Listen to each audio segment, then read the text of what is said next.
Hallo, ik ben Sjoerd en dit is Mezelf de podcast. Jouw wekelijkse podcast over onderwijs, opvoeding en ouderschap. Inspiratie, motivatie, stukje realisatie en vooral ook blijven relativeren.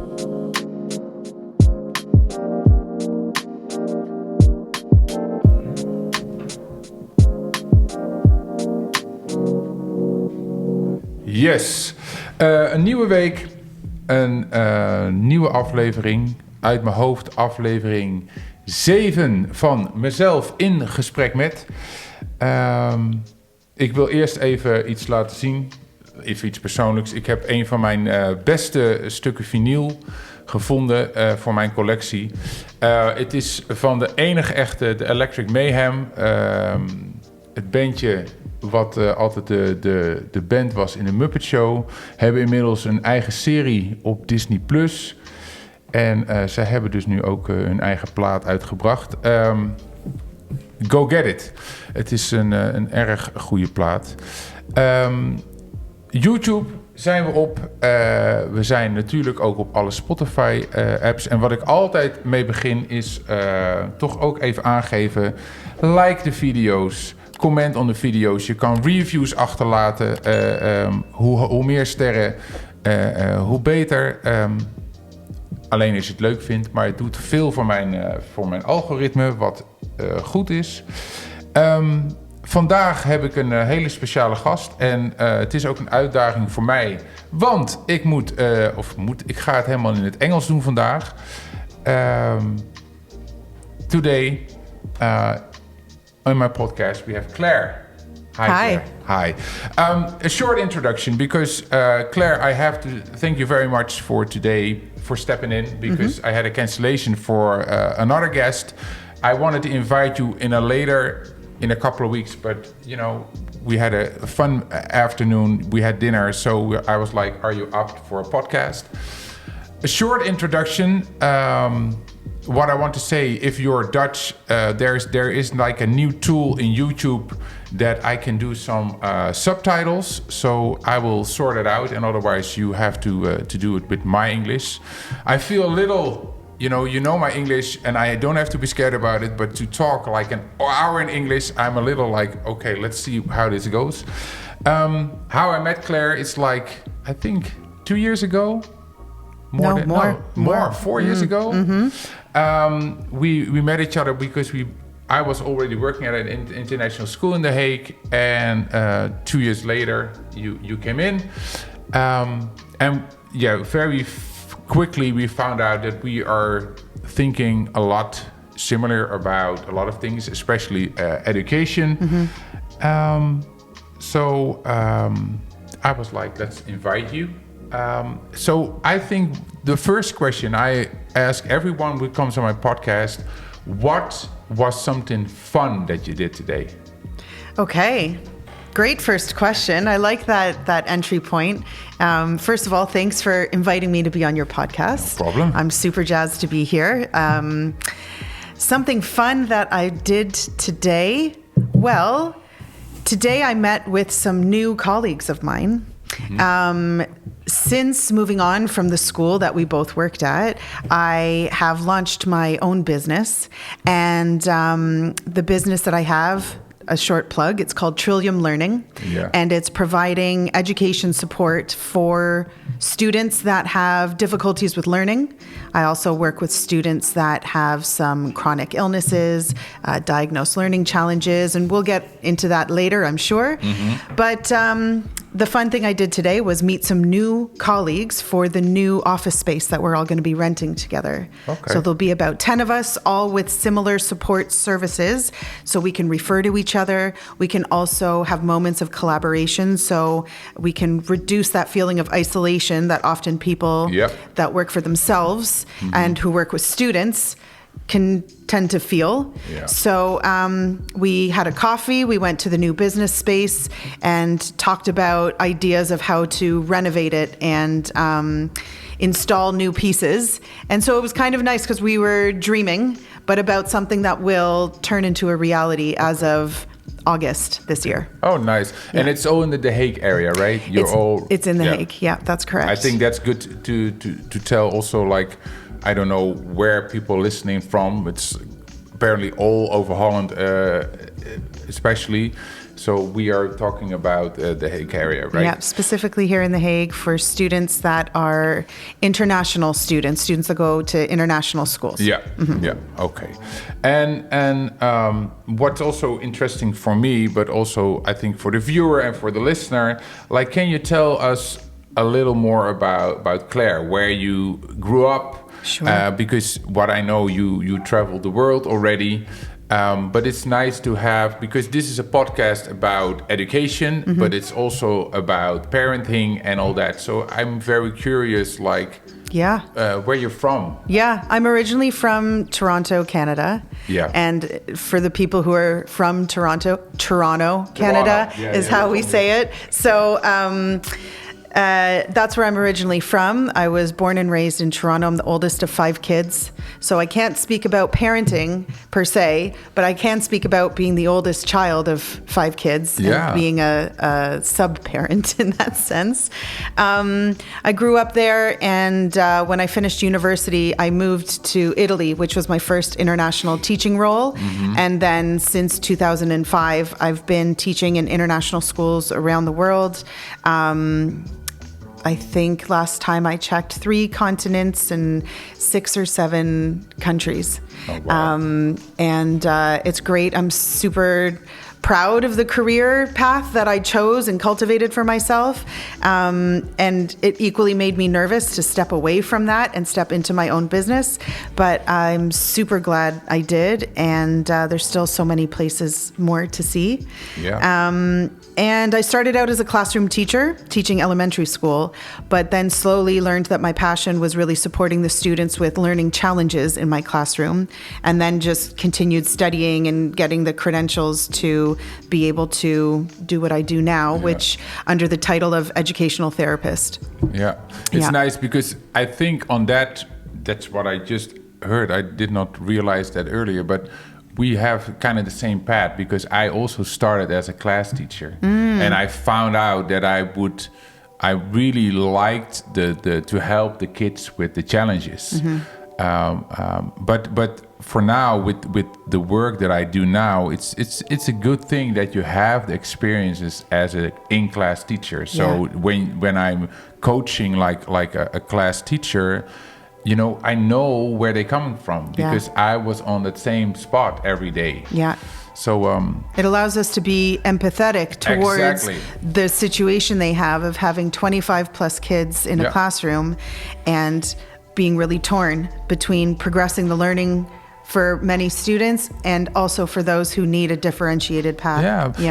But it's also what I really experience is like, because when I'm coaching or supporting a teacher, it's also about trust, and what you see with a lot of teachers, it's their sacred place, the classroom, and often they think, oh shoot, it's coming in to observe me, you know, that's kind of personal.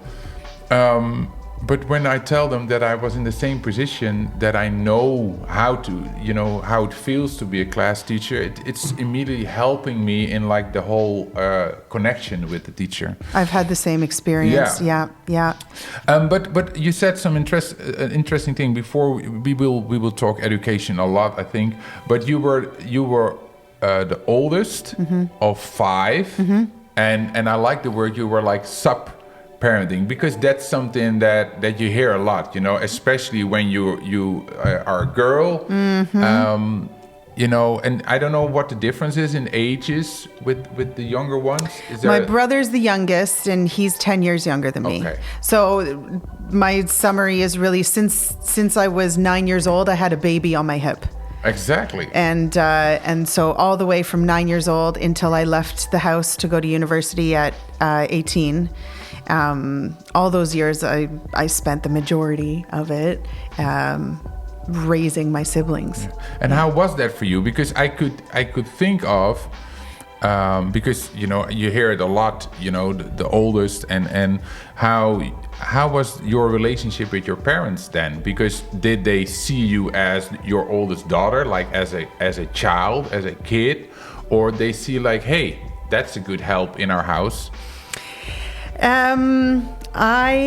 To be perfectly honest, I think they didn't realize at the time the burden that they were putting on me and the responsibility that they were giving me, which shouldn't have been my responsibility a lot of the time. Yeah. I mean, it's no surprise that I went into teaching because I spent so many years teaching young kids how to do things and whatnot.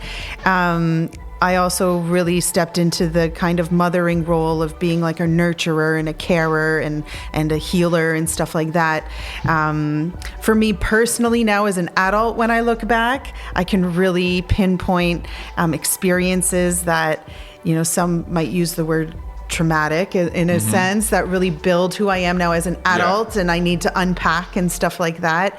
But I think during those years, you can understand my parents were really stressed. It was very difficult and chaotic in the household. And I don't think that they recognized the intensity that was put on my shoulders and the things that I missed out on because of it as a developing teenager and young person. So I think that also speaks to why I flew the nest so abruptly as soon as I could. And I didn't just go away for university, like I moved to a different continent. And then I continued to move to different countries. But that's what I always wanted to do. I grew up in Toronto, which is super multicultural. And I always knew that the world was bigger than the neighborhood I lived in.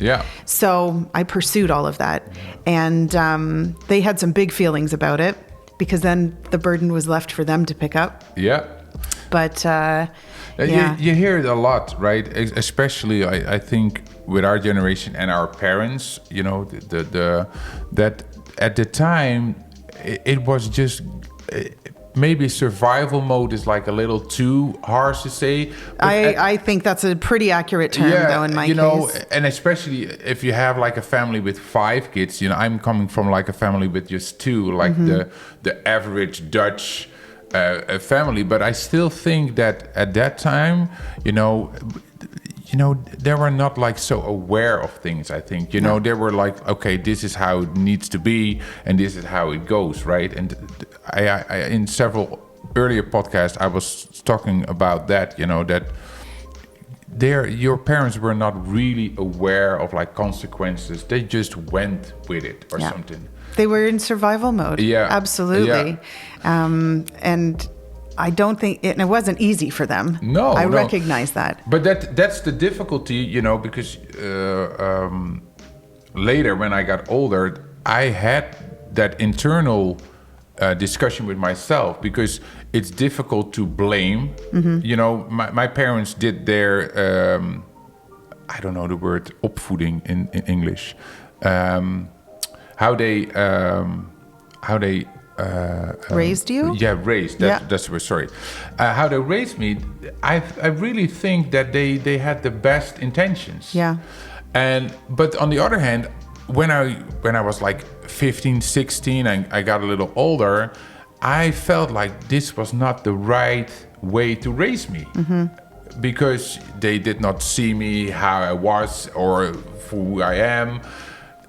So that was, it was so interesting to have that discussion with myself inside of me. Like, hey, you can't blame them on one hand, but on the other hand, I was like, why you did it like this? I totally get that point. And I've been on a similar journey in the sense that, there was a time where I applied a lot of blame and sent a lot of blame their way.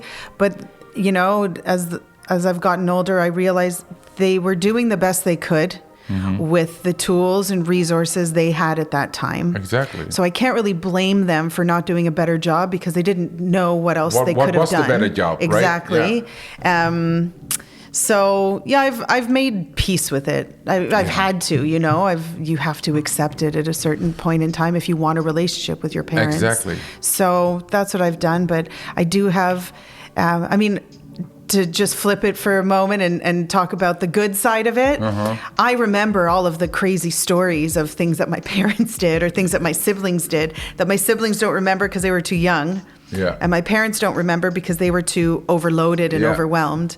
But I'm the keeper of all those stories. Oh, so that's nice. when we get together now, I can tell these crazy stories that most of the people don't believe and don't quite remember, but they know it to be true. So, it makes those times when we do come together, at least we can laugh about it now. Yeah, and what you said earlier, I also think that how I got raised and the attention of like the lack of attention or the way how they treat me, it has like a direct influence on what I'm doing now. Working with kids and see them without any prejudice or like this is who you are without only looking at your behavior or so. Yeah. It's really interesting to see last week's episode. Go check it with my friend Wieboud. We also talked about like the influence of like how parents raise you and what you as a parent take with you. Maybe you don't realize, but now when my kids grow up, I see that. And even the things that I'm not even liked about how my parents raised me, there's still some in it. You see yourself doing some of those things.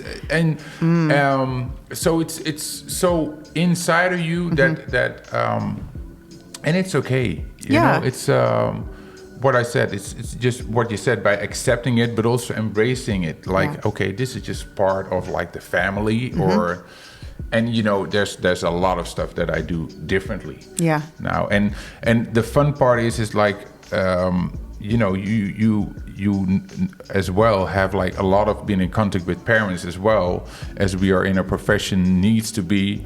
But what I see now with parents is that they are sometimes a little over in the moment with kids. Like they want to know everything. They want to know what they do, how they do, why they do. And what I sometimes see that was a lack of with when I was raised, like, they put like their, how do you say that they want to put like their emphasis on you, like, hey, this is the way to do it. And now, on the other hand, I see now that they have that and also want to have the freedom for kids, but on the other hand constantly want to know where they are, what they do, why. The parent talks that we have in school. Certainly, you don't see parents for a year and then they're all of a sudden there and they need to talk to you because it's different, right? I see in that kind of style, that kind of controlling parenting style, whether it's a personality trait or whether it's their parenting style, because I think that could be both. My parents were quite controlling, I would say, when I was growing up. Mine too. And it resulted in me being quite rebellious.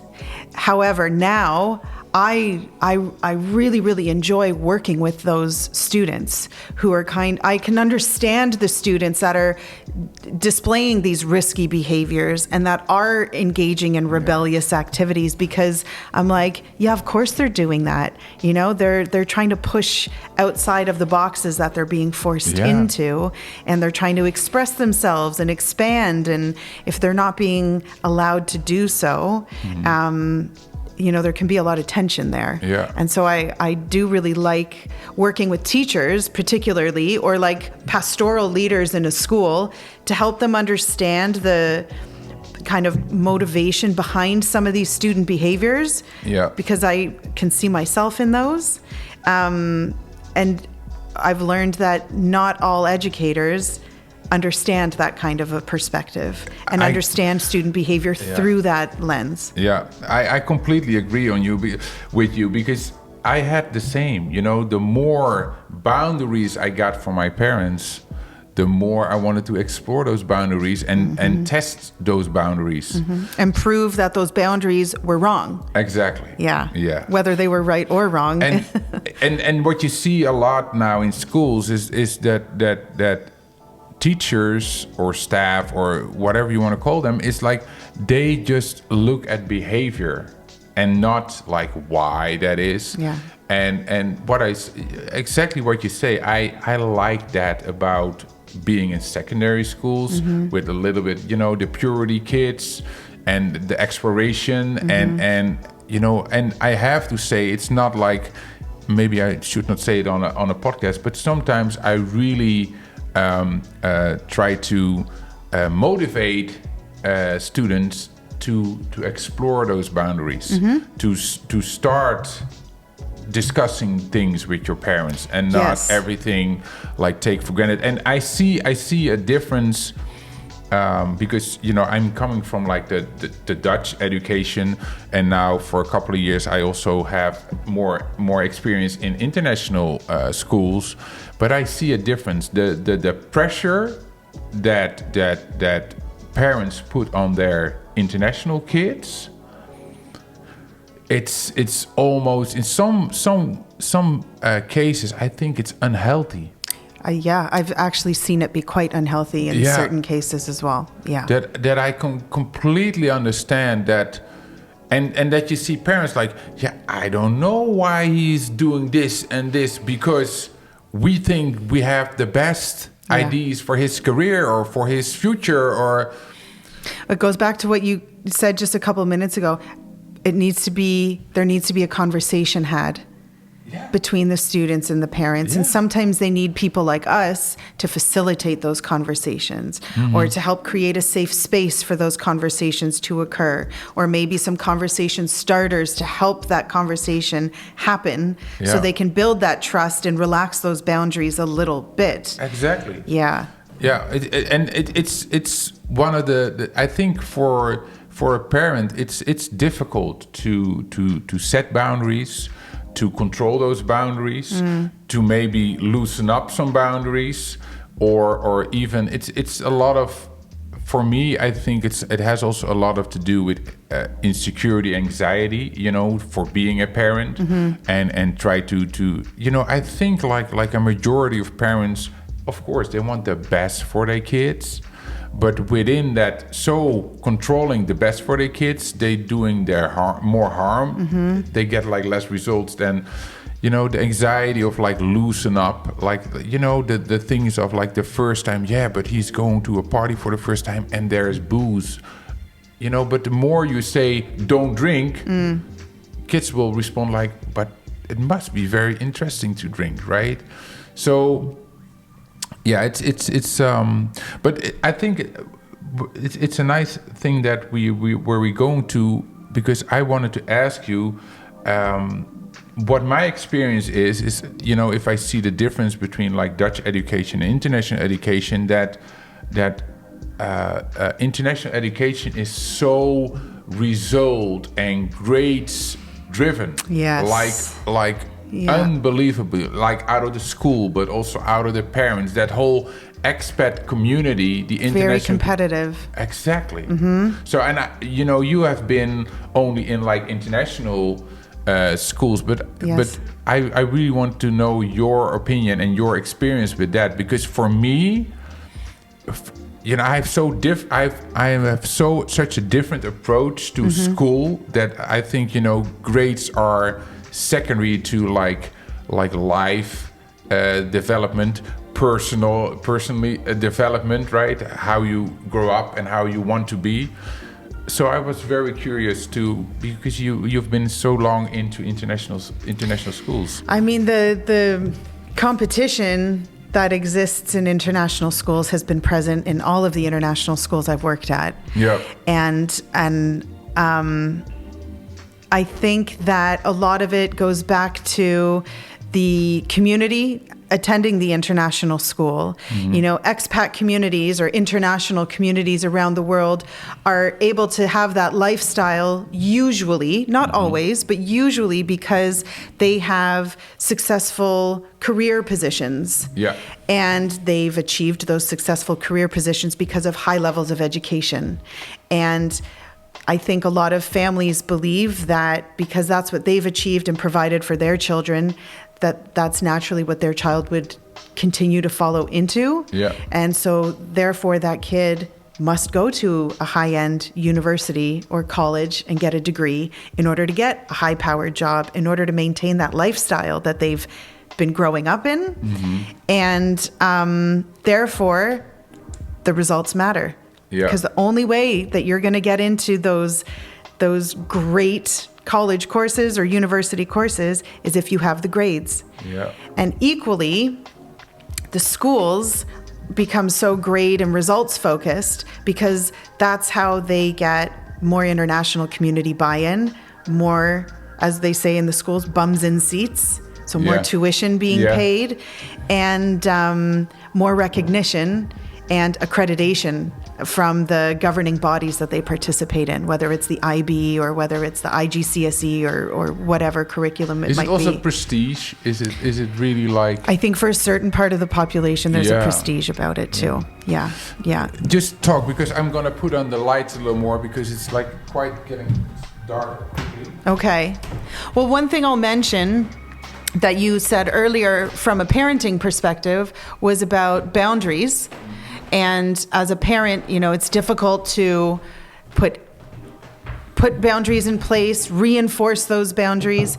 And I think that there is a role of schools. We chatted a wee bit about this earlier. Yeah. But that there's a necessity for schools to also put boundaries in place, communicate those boundaries out clearly, that are age appropriate, that have appropriate consequences to if the boundaries are not adhered to, and to communicate that with the parents and with the students, but also to follow through on those measures.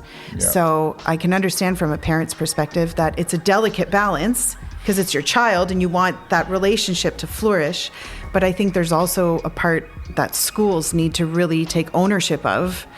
And I think in some international communities, it's difficult because you're meshing the international boundaries with the local boundaries. Exactly. And also wanting to respect the international expectations of your community. Yeah. So I don't think it's an easy task. There's probably easy ways it can be implemented, but I just as it is for parents, that it has its challenges, I think also for schools, but there still is a part that schools need to play in terms of educating and raising healthy young people. And what comes to mind is that what I see sometimes as a difficulty, and that's not only international, I see it also in Dutch schools, is like responsibility. Where is your responsibility as a school, and where comes the responsibility in for parents? And what I see a lot with like the more challenging cases is that parents always in that case say, hey, it's your responsibility. I put my kid in like this respectable school. Yeah. We pay a lot of money, so I want my kid to get the best results. Which is not like working like that, I think, because they often work, both parents work because their careers are very important. So they don't spend a lot of time with their kids, so they don't get to know their kids very well. So you don't hear them for like 6 months, 7 months, 8 months, and then crisis. And what I see 80%, maybe 90% of the time is then parents to blame the school. Hey, you had one task. Sorry to laugh, but this sounds very familiar. Yeah, you had one task. I only want my kid to pass to the next year and have the best grades. You failed. Yeah. And that's, I'm a lot in that kind of challenging cases, and what I often say to schools is like really make sure what is your responsibility and where are your boundaries. Yeah. And that comes back to the relationship between home and school. Yeah. And building that relationship and building that trust. In March, I had an opportunity to go to the Global Forum for Inclusive Education. which was hosted at UNESCO in Paris. And it involved schools, school leaders, people that work in education, even ministers of education from countries all over the world. It was a spectacular event, and I felt very privileged to be able to be invited to attend.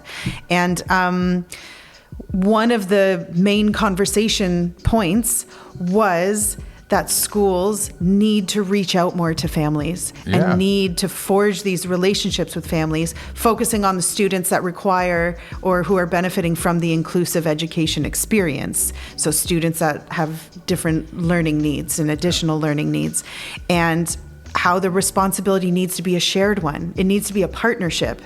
And yes, parents are busy. Yes, teachers are busy.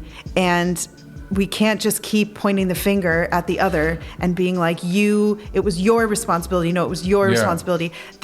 We're not focusing on the child anymore in that conversation. Yeah. And if we had this regular, open opportunity to have a communication and to have a conversation about how is the child doing now? How are they at home? How are they at school? What strategies are working?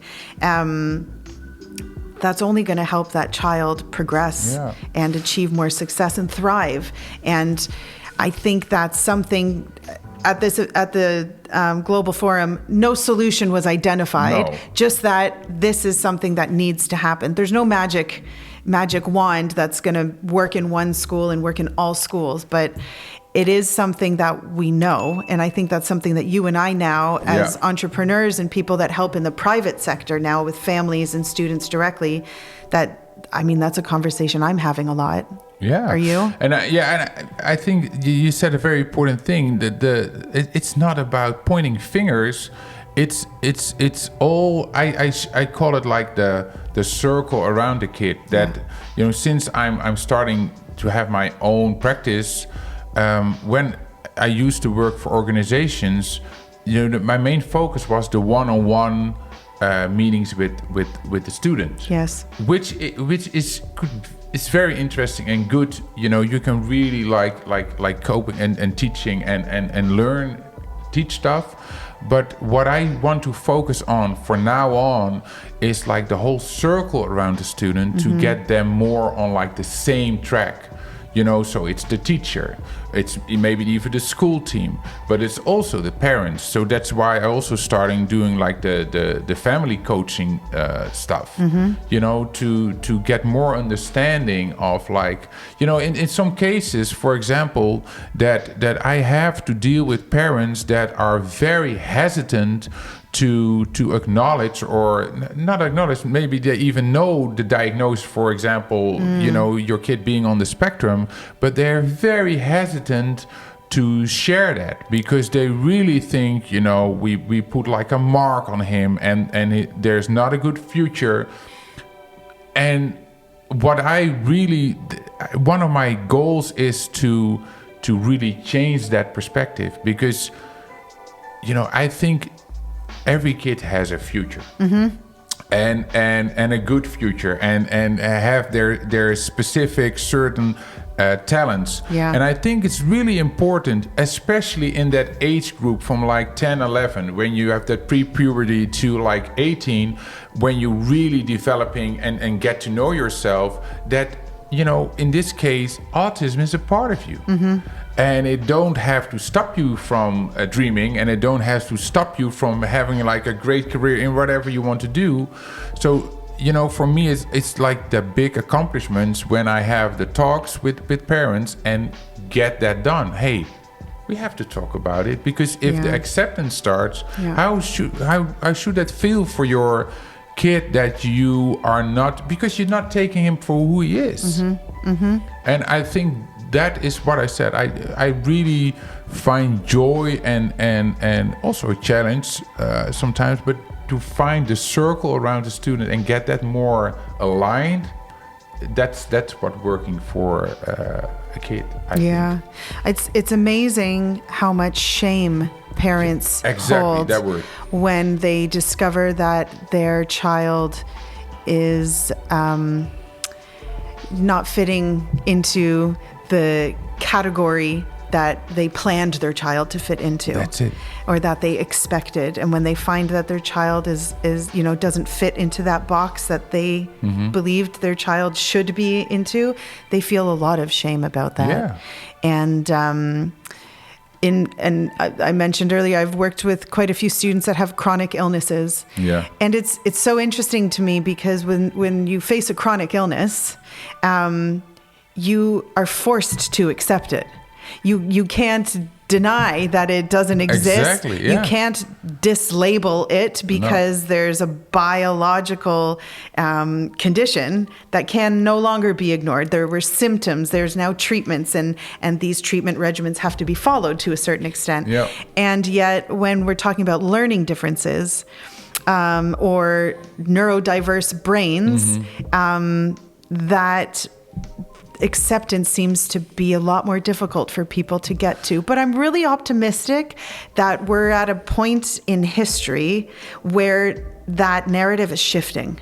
Yeah. And now a lot of people are aware of the benefits and talents and strengths of neurodiverse individuals who may have a diagnosis of autism or ADHD or dyslexia, and that it brings a whole bunch of really valuable skills to a workplace or to a team, and that it's not something to be ashamed of. No. I feel like we're just turning the corner on that, though. I think so too. What I see that in the cases that I have to convince parents, more and more I don't have to, because they already talked about it, or they are open to advice, because that's also, they keep it like behind closed doors, about that shame. But now there's like more. It's. I think it needs a couple of more years, but there is more like openness to at least listen and start a conversation about it. Yeah. But I think what you said really right is like they really think like, and now we had like a path for my kid, and it's not gonna happen. So confronting for them, though. It says a lot about them as an individual. Exactly. And the thing, and I think that's a really important point. It says more about the parents, and that's something that I confront some parents with. Like, okay, but imagine you have your parents and they not telling you or not want to talk about it. How should that feel? The first thing, that most important thing in everything, if you are a parent or a teacher, is like, see the kid for who he is, make him that trust bonding, and let him feel safe. And I think if you're not telling that or start a conversation about it, I think you really miss on that safe environment and that peaceful environment to get your kid like developing in whatever direction he wants to go. Yeah. And it perpetuates that shameful cycle too, which is unfortunate. So it's about breaking that cycle. If your parents feel ashamed about it, maybe you should feel ashamed about it as well, and feel more insecure about it. Hey, there is something wrong with me. And that's such a thing that what I have as a goal, that I want to get rid of that shame. There is nothing wrong with you. It's very destructive. Yeah. And what we know about students, as you just said, they need to feel safe in order to learn. And so these students are then in classrooms and studying subjects in school. And if they're carrying that shame, they're not feeling safe, and so they're not going to learn and thrive. And so that cycle is just going to continue. And it's a really unfortunate place to be. And I think, I'm working right now with a potential university student, and in the research into universities that I've been doing, universities need to catch up with this too. Yeah. There's some specific universities that are really up to date with the benefits of having neurodiversity in your student population, and that's something that they market, and that's something that they seek out in terms of faculty as well as students.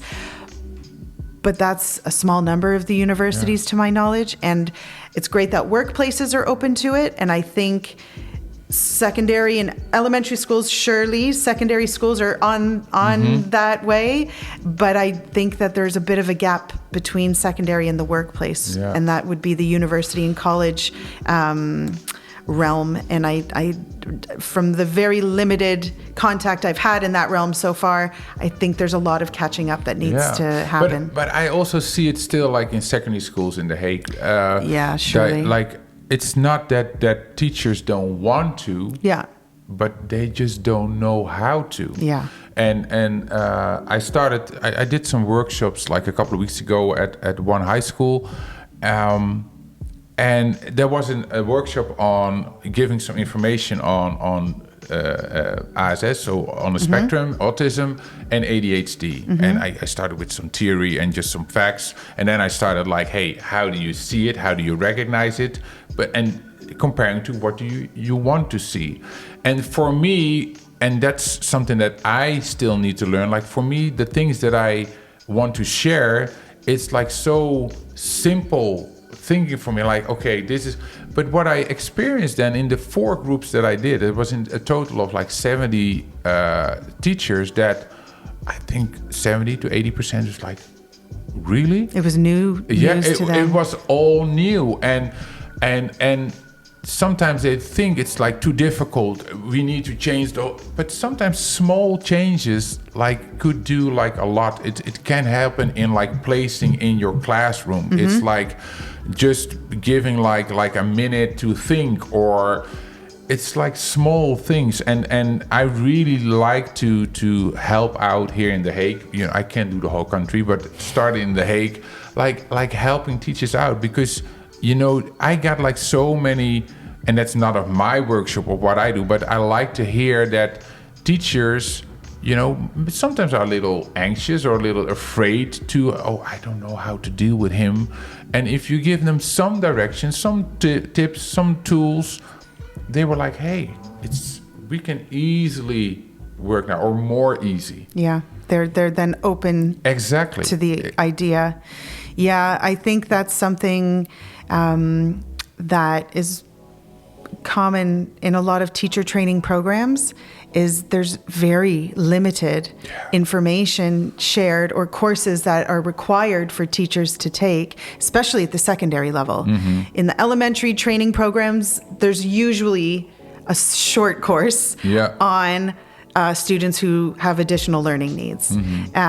But at the secondary school level, a lot of that is very content focused, and there's not training for the teachers as they do their qualifications on additional learning needs. I just wanted to bring that up. It's really content based.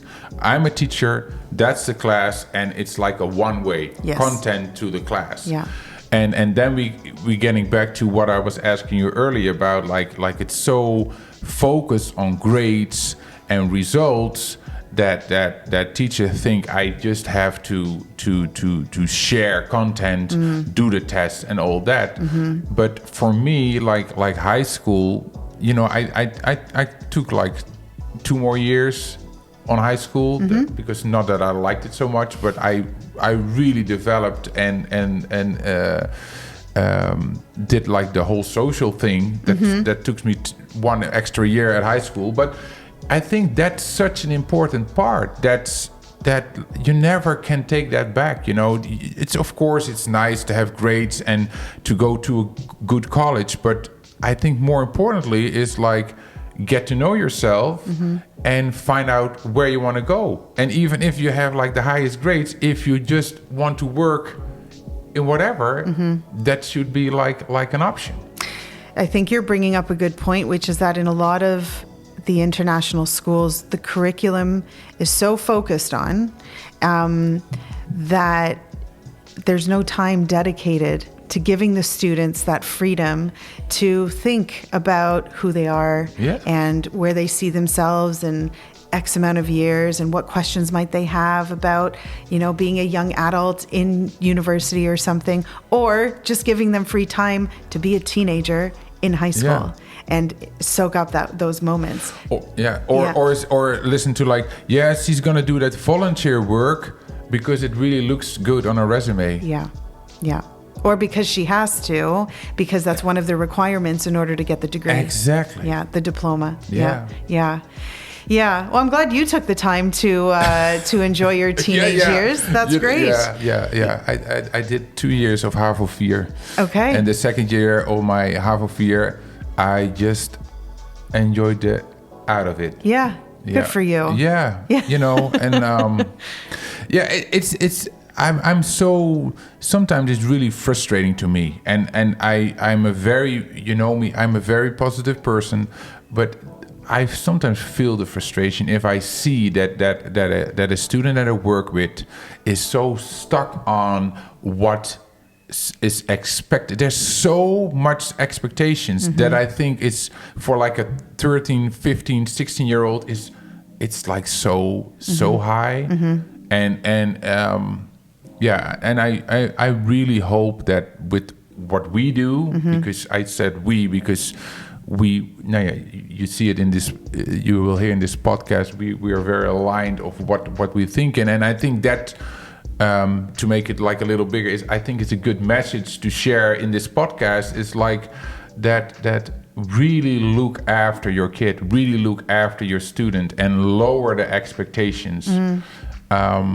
I think that's a really important thing to consider as a parent, as a teacher as well. Yeah, one of the things I focus on with my students is balance. It's one of the main things. Every time we meet, we talk about, okay, what have you done for your own self-care since we last saw each other? And what are you going to plan in the next week to do? How are you going to have enough social time? What are you going to do to make yourself feel relaxed? Because the students I work with are in these international programs, which are very taxing in terms of time and energy. And it's so important that they learn, especially if they're, quite a keen, motivated student and they have high goals that they want to achieve. That's great. I'm not going to talk you out of achieving those goals, but I am going to talk you into how to do so in a balanced manner. And I talk about that also with the parents. And I think it's just so important, because whatever goals you want to achieve, that's great. But you need to do so in a balanced way, because in life, as we know, there's ups and there's downs. And we don't know when challenges are going to pop up. But if we have a balanced way of moving through the world and dealing with all of the different demands in our lives, we're going to be successful. Yeah, and especially now in this period of the year when all the exams are starting in a bit, and and I work with quite some students that are in that period. I really try to temper those stress and anxiety things, like the result of your exams is not defining you as a person. Right? It only tells that maybe this was not the right moment for you yet to do the exam. And another example that I had, like in 2 cases actually, is like, if there's like a certain subject in your math, that you don't understand, and your parents come up with like extra tutor sessions, or I was like, if you don't understand that particular part of math the last 3 years, don't spend like extra time for the upcoming 3 weeks in study. Focus on other things, because you're not going to understand it in 3 weeks. If you didn't understand the last 2 years, it's not going to happen. So, but by putting so much pressure on it, your anxiety levels going up, your insecurity is going up. So, just focus on the things that you're good at and that you already understand.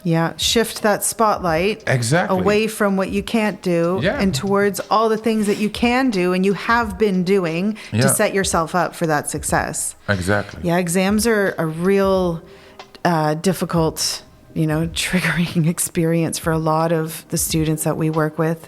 And I try and remind the students, it's just another summative. It's just a snapshot in time of what you remembered and what you were able to do at 8 a.m. on that Tuesday with your geography part of your brain. And let's be proud of all those things that you were able to do. And okay, we're going to learn from the things that you weren't, and we can improve for the next summative. Exactly. But there is a student that I've been working with who, was dealing with a lot of anxiety and kind of self-destructive behavior too because of the anxiety. And she was, in fact, a little bit frozen and paralyzed and wasn't able to follow through on things because she was feeling so anxious. And then she just had an aha moment of, oh, wait, it's just another summative. I've done summatives before. I can do a summative again. And just that subtle shift away from, oh, it's an exam. But the school that she goes to, they had assemblies, 2 assemblies all about exams. They had another, mentor class all about the exam rules. And so all of this input that she was getting from her parents, from her teachers, from all of her peers in school was all focused on exams, and it just created this huge, worry for her until she was able to turn that switch off. Be like, oh, it's just another summative. Yeah. I've done that before. Yeah. And then she coasted through okay. Exactly. So... Yeah, I'm working currently with a student as well. And what her problem was is like she got like so anxious because she never learned in her whole high school career how to plan things. So she get like a planning and she did not know how to start. Yeah. And like every day... Next, I still don't know. And so we finally sat down and I start like from the start, like prioritizing things. What is important? Which, if you prioritize on which subjects are okay, grade-wise, content-wise, what do you like? What do you... And, we spent like a session on it, I think an hour, 2 hours. And now she's ready to go because it was just blocking everything. Yeah, yeah. And another student has dyslexia, and she said, "I'm terrified because we have to do a lot of reading, and my mistake, which is very understandable with dyslexia, is like I'm not reading the question right." So I said, the only goal for you is you have extra time, and for example, if there's like 10 questions. Make sure that you try to get like 6 or 7. But the only goal for you is you only start with answering if you're 100% sure that you read the question well. Don't bother if you not make it until 10, but I'd rather have you to read 7 questions good. And of course, then you still have to see if you can answer the question, but that's the start. Be confident on that. And that's something you can train, do a lot of like exercises on reading questions. Yeah. And that's I think that whole anxiety stuff, it's weird because I was talking the other day about how I prepared for my exams, and it's not particularly like a good example because I did not do like a lot. And when we had those exams, I was there just with a bag of candy, a pencil, and my basketball, and I was just shooting hoops. And they have to out of the gym, they have to call me, shoot, we're starting right now. And I was the first to finish it. I didn't feel anything. I was like, I have to do it, and then we will see. Yeah. I think I could have get better grades, but it was enough to pass. Of some sort, I knew where this is enough. Yeah. So it's not particularly, the only thing is that it's what you said. It's just a moment in time, and what I add to that is like, it's not define you, know, and maybe you have to redo some. Because this was not your moment yet. Yeah, and we cross that bridge when we come to it. Yeah. But somebody is always the first to finish their exam, and somebody's always the last to finish. Exactly. And really, it doesn't matter. No. Because that's just how it goes. But also about this time of year, so we're kind of talking about the upper end of secondary, which is they're doing their exams at the moment. But at the lower end, or even in elementary school, all of the students and teachers are now heading into the final stretch of the school year. the last like month and a half. So there's still, of course, summatives and content to be learned and whatnot. But I'm curious what you kind of read of the energy from teachers and from students. They're already done. At this time of the school year. They're already done. The teachers, it's what I see now, and luckily I keep saying that to teachers like, now when we're recording this, it's just a couple of days more. Then you have 2 weeks off. But you see a lot like it's difficult. I see a lack of motivation, and that's one end. And on the other hand, you see that they need to because they have kids to pass the year. So it's a kind, after the May break, it's always kind of weird time because. On one hand, for some kids, it's already over. It's okay, you have enough and we have seen enough. And on the other hand, for some kids, it's like, and we're coming back to grades and testing and all that, it's like a very pressuring time. Yeah. With a lot of pressure on teachers as well. Because they, I think more in international schools, but also in Dutch schools, they're also going to be watched. Like, hey, how many kids of this year is going to pass? So it's a kind of weird kind of energy. If that's where you were. Yeah. I'm just curious because I see it similarly. So I wanted to just get your read and see if what I'm seeing is kind of common or if it's very different. I see. In my business, I'm being contacted by quite a few parents at this time of the year because they've been receiving messages from schools of, oh, we don't know if your child is,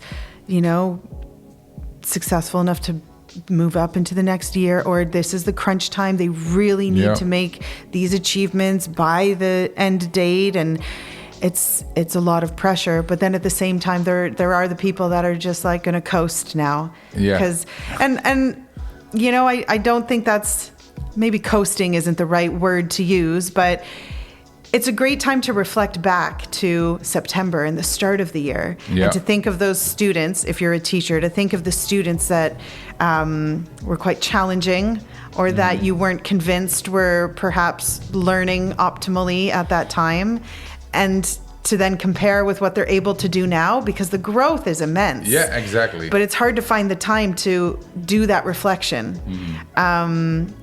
And when you can step back and have the students maybe self-reflect, and the teachers can self-reflect and share, where were you and where are you now? Those are the stories I love. To review the success and the milestones that have been achieved, it's massively important, I think. And also milestones that has nothing to do with grades. Yeah, that too. Yeah. Like I joined the school and I was new and now I have 10 friends, like little things like that. Exactly, and how you grew on self-esteem and how you're thinking of yourself and all that stuff. Yeah, and even some students being like, oh, I grew like 5 centimeters or something like that as well. That's also important. Yeah. Claire, I have a question for you. Okay. How long do you think we are already in this podcast? Oh, dear. Well, let's see. From reading the signs outside the window, when we started, it was still quite bright. And now it's definitely gotten a bit more dim. You had to turn the lights on. Okay, I'm going to guess 56 minutes. Really? That's my guess. When I watched it, it was 57. So hey, that was good. Good guess. That was a really good one. Oh, wow. Wow. We could keep talking forever. Yeah. So maybe for the next season, I think I want to re-invite some of my guests of this season. So you're definitely going to be one of those. And now, do you have a last question? No, I mean, I didn't come up with anything. Okay. But if I'm finishing up... I do. Okay. Yes. What is your current favorite resource that you're using with your students that you meet with? And it can be anything.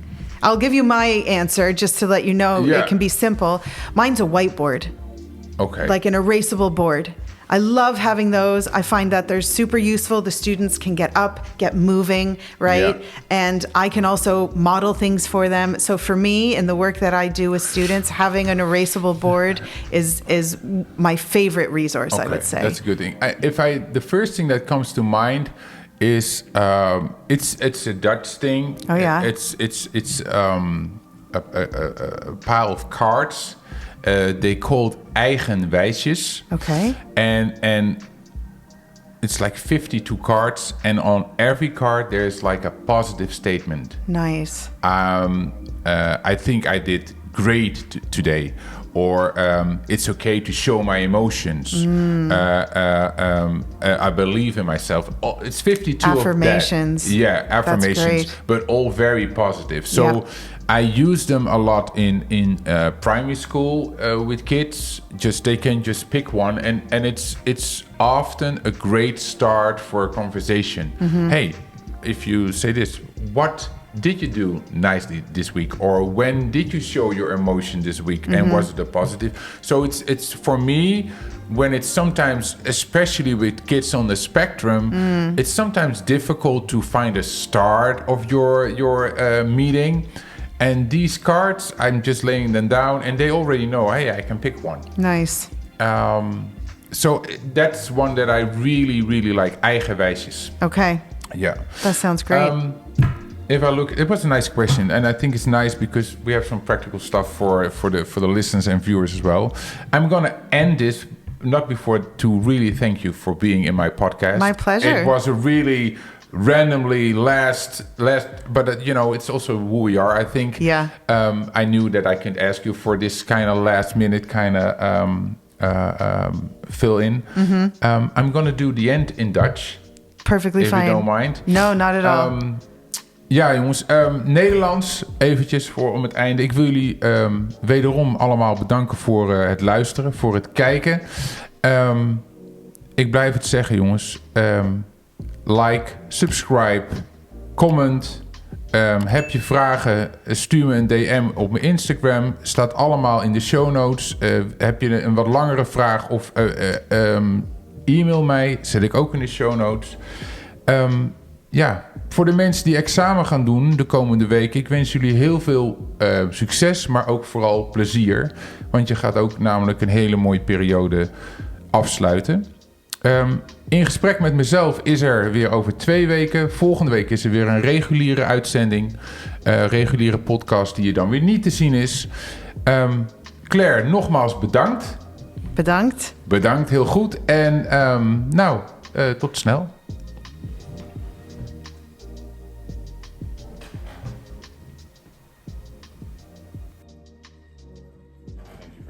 That was cool. Yeah, it was very nice. That was a great conversation, Yeah. I think, that we had.